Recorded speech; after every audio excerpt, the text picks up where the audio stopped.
అందరికీ నమస్తే అండి. అన్షువేట్ ద రేట్ ఆఫ్ యూట్యూబ్ ఛానల్కి స్వాగతం. నేను మీ కేఎస్వర ప్రసాదను. నేను మీకు ఈరోజు ఈ వీడియోలో ఒక ఆయన రిటైర్ అయిన అనంతరం కూడా ప్రజాసేవ చేయాలని తన వంతు బాధ్యతగా పౌరుడిగా చేస్తున్నారు. ఆయన పరిసరాల పరిశుభ్రత మనకెందుకులే అనుకునే వారి కళ్ళు తెరిపిస్తున్నారు. చండీగఢ్ చెందిన 88 ఏళ్ల retired police officer Indrajit Singh గారు వృద్ధాప్యంలోనూ రోజు ఉదయం 6 గంటలకు నగర వీధుల్లో రిక్షాపై తిరుగుతూ చెత్త సేకరిస్తున్నారు. స్వచ్ఛ సర్వేక్షణ్ జాబితాలో చండీగఢ్ను టాప్లో నిలిపేందుకు ఆయన కృషి చేస్తున్నారు.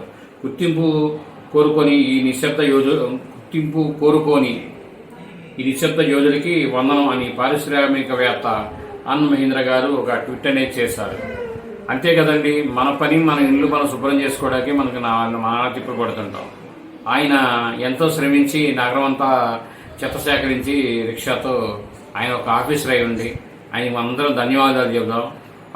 మన ఛానల్ తరఫున ప్రజలందరి తరఫున ధన్యవాదాలు చెప్దాం. ఇలా ఎంతో మందిలో ఒకరు ఉంటారు. ఈ వీడియో మీరు పూర్తిగా చూసినందుకు ధన్యవాదాలు. మేము మరిన్ని వీడియోలు చేయడం కోసం లైక్ చేయండి, షేర్ చేయండి, తప్పకుండా సబ్స్క్రైబ్ చేసుకోండి. మీరంతా థ్యాంక్ యూ.